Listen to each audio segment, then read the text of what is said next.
یہ کبھی نہ کبھی تجھے نقصان پہنچائیں گے، اس لیے میں چاہتا تھا کہ تو یہاں سے چلا جائے، پر تو مانتا نہیں، اور سچ یہ ہے کہ میرا دل بھی نہیں مانتا اس بات کو۔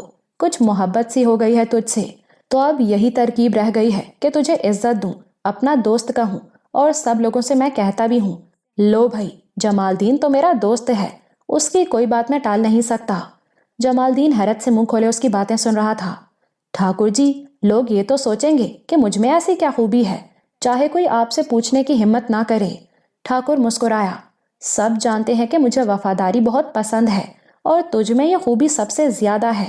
پر ٹھاکر جی، جمال دین، میری بات غور سے سن، اس گاؤں میں تو امن اور سکون سے اسی صورت میں رہ سکتا ہے کہ میرا مقرب ہو جا، گاؤں کے لوگ تجھے میرا دوست سمجھنے لگیں، ایسا ہو کہ کسی کو مجھ سے کچھ کرانا ہو تو وہ تجھ سے سفارش کرائے اور اس کا کام ہو جائے، سب کو یقین ہو کہ میں تیری کوئی بات کبھی نہیں ٹالتا، پھر وہ دشمنی کی بجائے تیری قدر کریں گے، پر اس کے لیے تجھے میرے برابر بیٹھنا پڑے گا۔